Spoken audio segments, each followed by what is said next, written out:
ವಿಸ್ತಾರವಾದ ತೋಟಗಳಿಗೂ ಸಹ.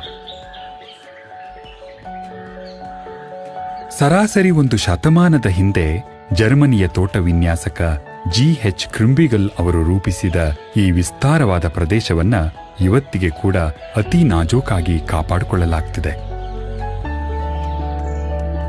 ಸೊಗಸಾದ ಪಾರಂಪರಿಕ ಕಟ್ಟಡಗಳು ತೋಟಗಳ ಸೊಬಗನ್ನ ಹೆಚ್ಚಿಸಿವೆ. ಈ ಬ್ಯಾಂಡ್ ಸ್ಟ್ಯಾಂಡ್ನ ಹಾಗೆ ಇಲ್ಲಿ ಹಿಂದೆ ಸಂಗೀತ ಪ್ರದರ್ಶನಗಳು ನಡೀತಿದ್ವು.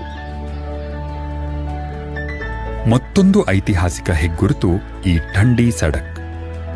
ಮಹಾರಾಜರು ಬೇಸಿಗೆ ಅರಮನೆಗೆ ಸವಾರಿ ಮಾಡ್ತಾ ಇದ್ದಾಗ ಇದು ಅವರಿಗೆ ನೆರಳು ನೀಡುತ್ತಿತ್ತು. ಇವತ್ತು ಮಹಾರಾಜರ ಕಾಲದ ವೈಭವ ಹಾಗೂ ಆಧುನಿಕ ಮೃಗಾಲಯದ ಉತ್ಸಾಹ ಈ ಎರಡನ್ನೂ ನೀವು ಅನುಭವಿಸಬಹುದು.